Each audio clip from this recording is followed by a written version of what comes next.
మహాగణాధిపతయే నమః. ఓం గురుభ్యో నమః. ఓం శ్రీమాత్రే నమః. పరమేశ్వర స్వరూపమైనటువంటి జ్యోతిష, వాస్తు మరియు ఇతర అనేకమైనటువంటి శాస్త్రములను మనకు అందించినటువంటి మహర్షులకి నమస్కారం. హయగ్రీవ హయగ్రీవ హయగ్రీవేతియో వధేత్ తస్య నిస్సరతే వాణి జన్మకన్యా ప్రవాహవత్. అరుణాం కరుణాతరంగితాక్షీం ధృతపాశాంకుశపుష్పబాణచాపాం అనిమాదిభిరావృతాం మయూకైః అహమిత్యేవ విభావయే భవానీం. శ్రీమాత్రే నమః. ప్రేక్షకులకి ఆ లలితాంబిక అమ్మవారి యొక్క అనుగ్రహం పరిపూర్ణంగా కలగాలని మనస్ఫూర్తిగా కోరుకుంటూ మనం ఈరోజు చెప్పుకోబోయే టాపిక్ ఏమిటంటే, మనం ఇప్పుడు ఈ ఉగాది నుంచి ఉన్నటువంటి గ్రహస్థితి రీత్యా మనం చెప్పుకున్నాం ఎటువంటి వారికి ఎటువంటి ఫలితాలు వస్తాయి అనేటువంటిది. అయితే చాలామంది అడుగుతుంది ఏమిటంటే, నన్ను ఆ ఫలితాలు చూసిన తర్వాత, ఏమండి ఇప్పుడు పలానా దగ్గర పాపగ్రహం ఉన్నందుకు ఈ విషయాల్లో జాగ్రత్తగా ఉండాలి అని అన్నారు, కానీ అవి కంపల్సరీ ఒక్కోసారి మనకి చేయవలసి వస్తుంది. అంటే అలాగా, ఉదాహరణకు వృషభ లగ్నం ఉంది, పంచమంలో కేతువు, సంతానం విషయంలో జాగ్రత్త అన్నారు. అదేవిధంగా కుంభలగ్నం ఉంది, లగ్నంలో శని, కాబట్టి వారి యొక్క లైఫ్ విషయంలో జాగ్రత్త అన్నారు. కానీ దానికి ఏదైనా పరిహారం ఉంటుందా? మేము కంపల్సరీ ఇప్పుడు వృశ్చిక లగ్నం చతుర్థంలో శని, కానీ చతుర్థంలో శని ఉన్నందుకు వాహనము గృహ విషయాలు జాగ్రత్త, మరి తీసుకోకుండా ఉండలేము, అలా ఒక్కోసారి తీసుకోవాల్సిన అవసరం వస్తుంది. అలాగా ప్రతి లగ్నానికి ప్రతి రాశికి ఫలానా గ్రహం ఉండడం వల్ల ఇబ్బంది ఉందని చెప్పి మంచి కూడా చెప్పారు. కానీ దానికి ఏదైనా మేము అది కంపల్సరీ చేయవలసి వస్తే దానికి ఏదైనా పరిష్కారం ఉందా అని అడుగుతున్నారు. కాబట్టి దానికి ఒక్కొక్క రాశి వారికి, రాశి తెలిసిన వారి రాశి లేదా లగ్నం తెలిస్తే ఇంకా మంచిది, ఏం చేసుకోవాలనేటువంటి విషయం మనం తెలుసుకుందాం. వృశ్చిక లగ్నము, వృశ్చిక రాశి. వృశ్చికం వారికి లాభంలో కేతు ఉన్నాడు, చాలా మంచిది, దానికి ఏమి ఇబ్బంది లేదు. కాకపోతే కొంచెం ఈ వ్యాపారాల లాభాల విషయంలో తెలియని ఒక చిన్న చిన్న డిస్టర్బెన్సెస్కి అనుకోండి, కొంచెం స్ట్రెస్ అనుకోండి, కొంచెం కంటిన్యూ అవుతూ ఉంటుంది. అయితే దీంతోపాటు పంచమ రాహు, ఇది కూడా రాజకీయాలకు చాలా మంచిది. కాకపోతే వీళ్ళకి ఈ సంవత్సరం అంతా కూడా ముఖ్యంగా రెండు విషయాల్లో చాలా జాగ్రత్తగా తీసుకోవాలి. ఏమిటది అంటే, ఒకటి గురుబలం ఉంది మీకు, గురువు ఎప్పుడైతే వృషభంలోకి వెళ్ళి రాశిని చూస్తాడో కొంచెం అన్నీ కూడా జాగ్రత్తగా మీరు కనుక ప్లాన్ చేసుకుంటూ ఉంటే చక్కగా ముందుకు వెళ్తుంది, అందులో ఎటువంటి సందేహం లేదు. అయితే ఇక్కడ ఎప్పుడైతే ఈ యొక్క పంచమ స్థానంలో రాహు ఉన్నాడో, నేను చెప్పేది ఒకటే, రాజకీయ నాయకులు బ్రహ్మాండంగా ఉంటుంది పంచమ రాహు. కాకపోతే గర్భవతులు, సంతానం కోసం ఐయుఐలు ఐవీఎఫ్లు చేయించుకునేటువంటి వారు, గర్భం దాల్చినటువంటి స్త్రీలు కొంత జాగ్రత్త వహించాలి. ఈ యొక్క విషయంలో ఖచ్చితంగా జాగ్రత్త వహించాలి, గుర్తుపెట్టుకోండి. అలాగే రెండవది ఏమిటి అని చెప్పి చూసుకున్నట్లయితే, రెండవ విషయం ఇక్కడ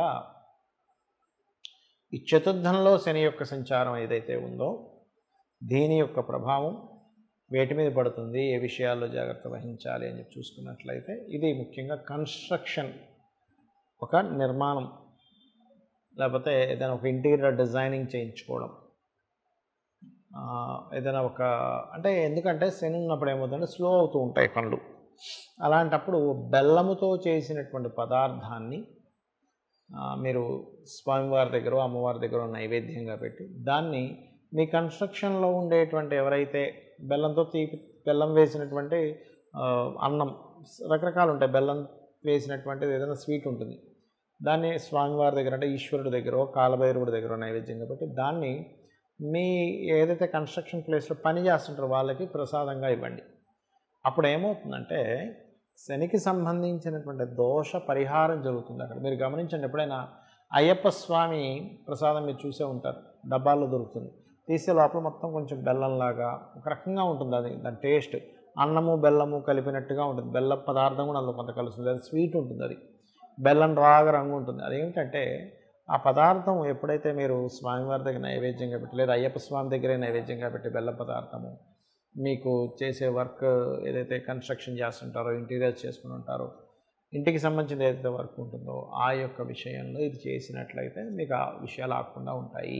చాలామందికి జాతక చక్రం తెలియదు, లగ్నం ఏంటో తెలియదు, రాశి ఏంటో తెలియదు, నక్షత్రం ఏమిటో కూడా తెలియదు.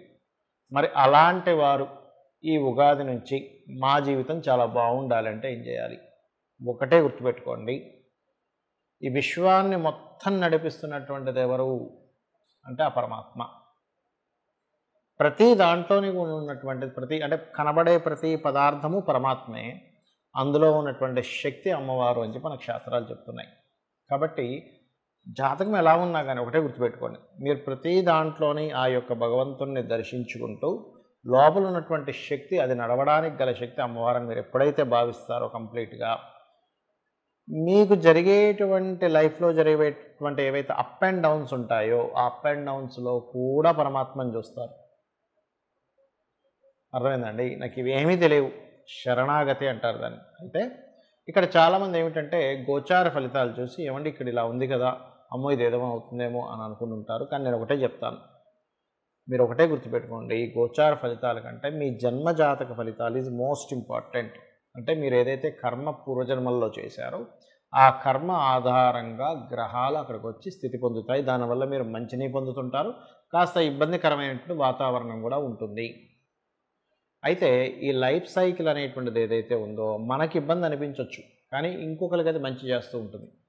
ఉదాహరణకు ఒక వ్యక్తి సైకిల్ పంచర్ అయింది, లేకపోతే ఒక వెహికల్ పంచర్ అయింది, నీకు పంచర్ అయింది ఇబ్బంది, కానీ ఆ పంచర్ చేసే అతనికి అది ఒక మంచి జరుగుతుంది. నీకు కడుపు నొప్పి వచ్చింది, నీకు ఇబ్బందే, కానీ ఒక డాక్టర్కి అది ఒక సైకిల్ లాగా పనిచేస్తుంది అతనికి ఒక ఉపాధిగా.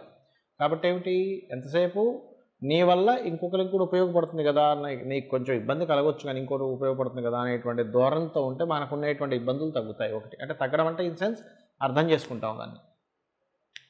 అయితే ఇక్కడ జన్మజాతకం ముఖ్యమైన ఎందుకు అంటున్నానంటే, మీ జన్మజాతకంలో లగ్నం ఏదైతే ఉందో దాని పాత్ర చాలా ఎక్కువగా ఉంటుంది. అంటే మీ లగ్నం ఏమిటి, అది ఉన్న స్థితి ఏమిటి, దానివల్లే మీ యొక్క జీవితంలో ఆ స్థితులు జరుగుతూ ఉంటాయి.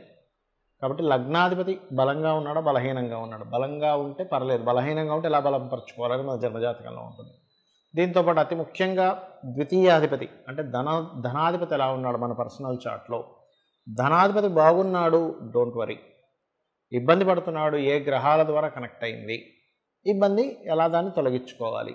సింపుల్ ఎగ్జాంపుల్ చెప్పాలంటే చూడండి, ఇప్పుడు మనం నడుచుకుంటూ వెళ్తున్నాం, ఒక మనకి ఒక ముళ్ళు గుచ్చుకుంది కాలుకి, నడవలేకపోతున్నాం, నడుస్తుంటే ఇంకా గుచ్చుకుంటుంది. వెంటనే ఏం చేస్తాం, మనం ఆగి ఆ ముళ్ళుని జాగ్రత్తగా ఇంకొక పిన్నీస్ పెట్టో ఏదో పెట్టి తీసేసి అప్పుడు మనం ఫ్రీగా నడవగలుగుతాం. అలాగే ఈ ముళ్ళు ఇంకో గ్రహం అనుకోండి, కాసేపు మన కాలు ముళ్ళు, ఇప్పుడు ఇది గుచ్చుకోవడం వల్ల ఇబ్బంది పడుతుంది. అక్కడ అదేవిధంగా మీ ధనాధిపతి ఏదో బ్లాకేజెస్లో ఉంటుంది, ఆ బ్లాకేజ్ ఏ గ్రహం ద్వారా జరిగిందో చూసుకొని దాన్ని క్లియర్ చేసుకోవాలి. అలా ఒకటి కాదు రెండు కాదు, మీ తృతీయాధిపతి అంటే మీకు సహకరించే వాళ్ళు ఎందుకు ఉండట్లేదు, ఎందుకు మాటి కమ్యూనికేషన్స్లో ఇబ్బందులు అవుతున్నాయి, దానికి పరిహారం ఏమిటి అంటే దానికి ఏమిటి పరిహారము, సూర్యభగవాను చూస్తూ ఓం మిత్రాయ నమః మంత్రం పరిహారం. గృహం ఎందుకు కొనుక్కోలేకపోతున్నారు, గృహయోగం నాకు లేదా, విద్యాయోగం నాకు లేదా అనుకుంటూ ఉంటారు. దాన్ని చతుర్థాధిపతిని బట్టి చూస్తూ ఏ డైరెక్షన్లో కొనుక్కోవాలో చూడాలి. సంతాన అభివృద్ధి ప్రతి ఒక్కరికి ఉంటుంది, మా సంతాన అభివృద్ధిలోకి వెళ్ళాలండి, మా పిల్లలు మాలా ఇబ్బంది పడకూడదు, కష్టపడకూడదు, కొంచెం వాళ్ళైనా బాగుండాలి, ప్రతి తల్లిదండ్రి తపన పడుతూ ఉంటారు. దానికి సంతాన కారకుడు ఎలా ఉన్నాడు, సంతానం అభివృద్ధి కలగాలంటే ఏం చేయాలనేటువంటిది ఉంటుంది. అదేవిధంగా రుణరోగ శత్రు తగ్గాలంటే ఉపాసనా మార్గం, అంటే పంచమాధిపతి ఎవరయ్యారు, పంచమాధిపతిని బట్టే మీకు ఉపాసన అనేటువంటిది ఉంటుంది. దాని ద్వారానే మీరు రుణరోగ శత్రువుల్ని జయించగలుగుతారు. ఆ రకంగా ఏంటంటే ఒకటి కాదు రెండు కాదు, మీకు వివాహ సమయం కానివ్వండి, ఉద్యోగం చేస్తుందా, ఉద్యోగం చేస్తే బాగుంటుందా, మీకు వ్యాపారం చేస్తే బాగుంటుందా, అది ఇక్కడ చేస్తే బాగుంటుందా, విదేశాల్లో చేస్తే బాగుంటుందా. ఎందుకంటే చాలామందికి ఏమిటంటే ఉద్యోగం ఇక్కడ వెతుక్కుంటూ ఉంటారు, ఏదో చిన్న ఉద్యోగం వస్తుంది, వీళ్ళ టాలెంట్కి తగ్గ ఉద్యోగం రాదు, అప్పుడు చాలా బాధపడుతూ ఉంటారు, అంటే ఏమిటండి అసలు నా టాలెంట్ ఏమిటి, ఉద్యోగం ఏమిటి అని. కానీ అదే మీకు విదేశాలకు వెళ్తే బాగుంటుంది, ఎందుకు విదేశీ ఉద్యోగ యోగం ఉంటుంది. ఆ రకంగా మనం ఇన్వెస్ట్మెంట్స్ కానివ్వండి, విదేశాలకు వెళ్ళడం కానివ్వండి, అదేవిధంగా లైఫ్లో టర్నింగ్ పాయింట్స్ కానివ్వండి, ఏ మహాదశ బాగా యోగిస్తుంది అనేటువంటిది కానివ్వండి, ఇవన్నీ ఇప్పుడు చూడండి, ఇప్పుడు మనకు ఒక దశ నడుస్తుంది, ఇంకో 4 ఏళ్ళలో ఇంకో దశ వస్తుంది, అది సూపర్ దశ. అది కనుక మనకు తెలిసింది ఇంకో 4 ఇయర్స్ తర్వాత అద్భుతమైన దశ ఉంది అని, అప్పుడు ఏం చేస్తాం మనం, అయ్యా అప్పుడు అద్భుతమైన దశ ఉందా, ఓకే పర్లేదు, నేను కష్టపడ్డాను, ఈ 4 ఇయర్స్ కదా అని ఒక ఆశతో మనం ముందుకు వెళ్తూ ఉంటాం. ఈ రకంగా జన్మజాతకంలో అన్ని విషయాలు ఉంటాయి. మరి ఇప్పుడు మీకు అనిపించవచ్చు ఏమండి ఈ గోచార ఫలితాలు ఎందుకు చెప్పుకుంటున్నాం. గోచారం అనేటువంటి బయట ఉండే వాతావరణం లాంటిది, బయట ఉండే సిచ్యువేషన్స్ లాంటిది, బయట ఉండే ట్రాఫిక్ లాంటిది, బయట ఉండే మార్కెట్ లాంటిది. దాన్ని అంచనా వేసుకుంటూ మన జీవితాన్ని ఎలా అయితే, మన జీవితంలో నిర్ణయాలు, మనం చేసే బిజినెస్ అన్ని ఎలా నిర్ణయం తీసుకుంటామో, ఈ గోచార గ్రహాలు ఇప్పుడు ఇలా ఉన్నాయి కాబట్టి ఈ గ్రహాలకి అనుగుణంగా నేను అలాగా నడుచుకోవాలి అనేటువంటి చూసుకుంటూ మనం ముందుకు వెళ్తాం. కాబట్టి ఒకటే గుర్తుపెట్టుకోండి, ఎలా ఉన్నా మీ జాతకం అమ్మవారిని నమ్ముకున్నారా, అమ్మని నమ్ముకున్న వాడికి ఎలా అయితే అన్నానికి లోటు ఉండదో, అమ్మవారిని నమ్ముకున్న వ్యక్తికి దేనికి లోటు ఉండదు. శ్రీమాత్రే నమః.